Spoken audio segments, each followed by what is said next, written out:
Sometimes the heroes we follow tell us more about ourselves than about the stories they live in.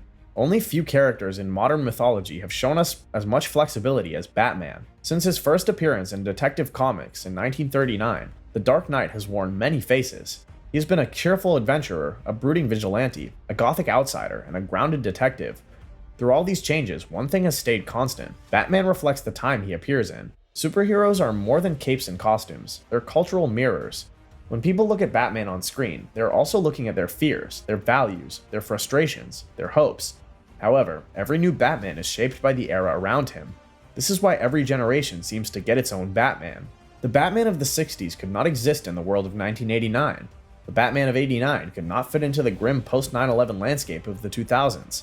And today's audiences, navigating corruption, distrust in systems, and the mental health struggles of a chaotic world, find their own version in Robert Pattinson's Haunted Detective. To see why this matters, let's trace Batman through the decades. By following Adam West, Michael Keaton, Christian Bale, and Robert Pattinson, we can see how each Batman is a picture of the generation that created him. The first Batman to truly dominate mainstream culture wasn't from the comics, but from television. Adam West's Batman, which ran from 1966 to 1968, was campy, colorful, and deliberately over the top. Fights were punctuated with comic book sound effects like pow, bam, zap, and Batman himself was less a creature of the night and more a do-gooder dad figure in tights. This Batman wasn't meant to scare anyone. He was meant to entertain kids and amuse adults with tongue-in-cheek humor. The villains were equally absurd. Cesar Romeo's Joker refused to even shave his mustache under the white makeup, and Burgess Meredith Penguin waddled around with comical flair. But why did this version click in the 60s? This is because the era demanded it. America in the mid-60s was riding a wave of optimism. The post-war boom had built suburbs, the space race was underway, and television was becoming a central part of family life. Batman fit into this cultural mood by offering something light, colorful, and accessible. He wasn't a reflection of fear, he was an escape from it. Even the costume design tells the story. Bright blue and gray instead of black, with a yellow oval around the bat signal. This was Batman as not just a dark Avenger, but as a civic-minded role model. His sidekick Robin summed up the show's playful innocence. For some people, this was the Batman they grew up with, and that matters. Superheroes often provide the tone people subconsciously crave, and the 1960s wanted levity, but culture changes quickly. By the late 70s and 80s, optimism gave way to urban decay, crime fears, and political distrust. Bright costumes and pow jokes no longer captured the mood. People wanted a Batman who felt dangerous again, someone who belonged to a darker, more anxious era. By the late 80s, audiences were ready to see Batman return to his roots, the brooding detective who stalks Gotham's alleys, not the cheerful figure who dances the Batusi. When Tim Burton's Batman arrived in 1989, it was marketed with a single striking image, a black bat signal on a gold background. The message was clear: Batman had left behind the camp. A new generation was about to meet a darker knight. By 1989, Batman had been out of the mainstream spotlight for over 20 years. For most people, Adam West's campy version was still the dominant image of the caped crusader, but the late 1980s were different times. The optimism of the 60s had long faded. The American dream looked shakier. Crime rates in major cities were high. New York City, which Gotham has always mirrored, was painted in headlines as a place of danger, poverty, and corruption. This was the world into which Tim Burton released Batman in 1989. Burton was already known as an eccentric director with a taste for the gothic and the bizarre, thanks to films like Beetlejuice. Bringing him onto Batman was a risk, but it paid off. Burton reshaped Batman into something dark, moody, and strange. His Gotham was no longer sunny or playful. It was a gothic nightmare with towering Art Deco skyscrapers, endless shadows, and alleys that looked like they hadn't seen sunlight in decades. For audiences in 1989, this change was startling. Batman was no longer a campy figure on a TV set. He was reborn as a creature of the night. When Burton cast Michael Keaton as Bruce Wayne, fans were furious. Keaton was known for comedies like Mr. Mom. He didn't have the square jaw or bodybuilder physique that many imagined, but Keaton turned out to be one of the most effective Batman ever. His strength wasn't physical, but psychological. Keaton played Bruce Wayne as a man always on edge, a recluse who felt awkward even in his own skin. His Batman wasn't about muscles or intimidation alone. It was about mystery. This was a Batman who worked because you didn't quite understand him, and that too reflected the times. The late 80s were about disillusionment. Institutions felt unreliable, politicians were mistrusted, cities felt hostile, and people didn't want a perfect superhero. They wanted someone who seemed broken, someone who lived in the shadows they feared. Moreover, every Batman has his Joker, and Burton's Batman was no exception. Jack Nicholson's Joker was flamboyant, sadistic, and theatrical. He danced to Prince songs while murdering people with poisoned gas. He cracked jokes while committing atrocities. Nicholson's Joker worked because he combined two things at once. He was terrifying terrifying, but also absurd. That alone reflected the unease of the time. The late 80s were filled with contradictions. America was at the tail end of the Cold War, enjoying prosperity, but also fearing what came next. Crime was high, yet pop culture was flashy and indulgent. The Joker embodied that contradiction of laughter and horror, comedy and cruelty, chaos painted in neon. The way Nicholson's Joker contrasted with Keaton's Batman made the film even more powerful. Batman was quiet, internal, restrained. Joker was loud, external, chaotic. It was order versus disorder, shadow versus color. Their clash reflected not just Gotham, but a world struggling with its own contradictions.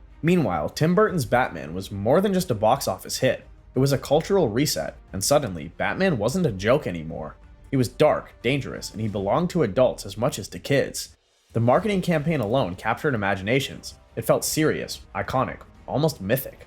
Moreover, the 80s were marked by urban decline, rising crime, and fears of social breakdown. Gotham City in Burton's films looked like a reflection of those headlines, a crumbling, dangerous place ruled by corruption and gangsters. Batman was no longer protecting a city of cheerful citizens. He was defending a gothic hellscape that felt true to the moment. Even the soundtrack, composed by Danny Elfman, told the story.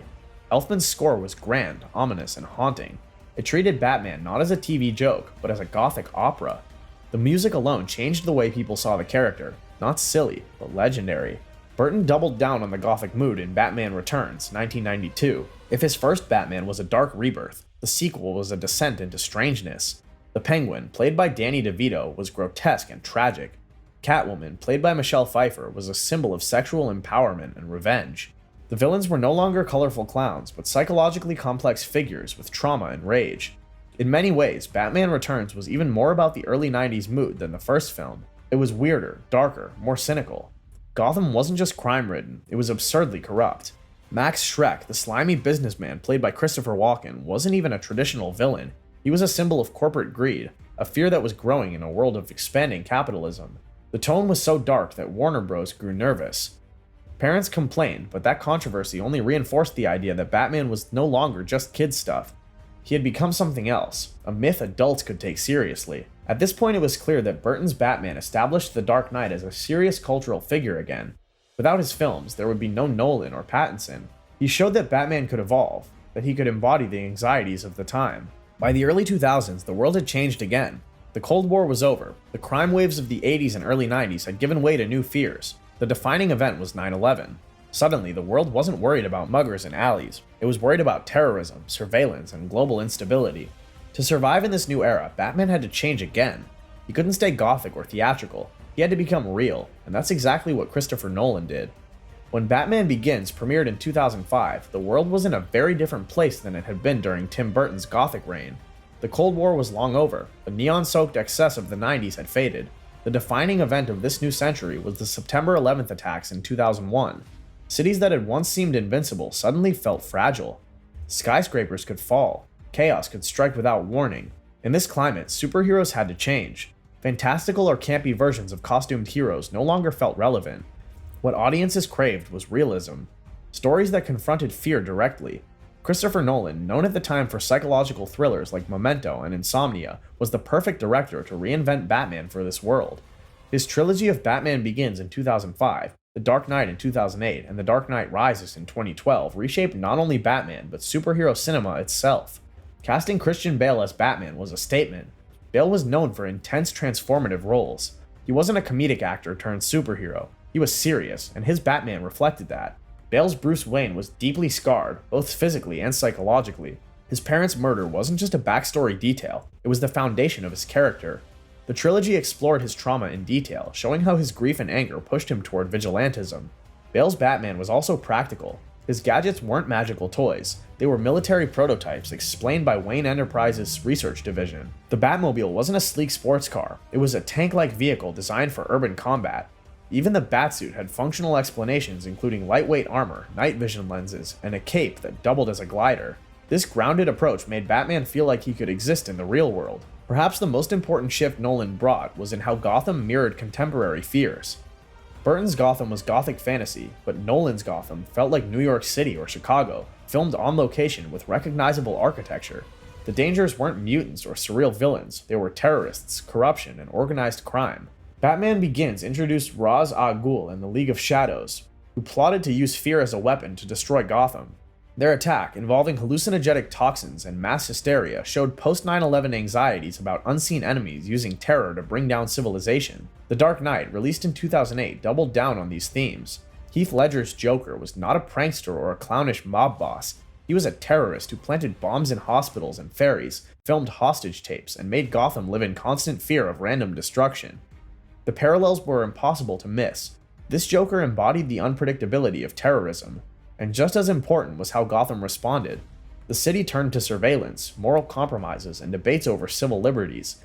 Batman himself bent the rules, using mass phone surveillance to track the Joker, a clear reflection of real-world debates over the Patriot Act and government spying. Now, the question wasn't just whether Batman could stop the Joker, it was whether Gotham could remain ethical in the face of fear. No discussion of Nolan's Batman is complete without Heath Ledger's Joker. Ledger's performance won him a posthumous Oscar and redefined the character for a generation. The trilogy ended in 2012 with The Dark Knight Rises.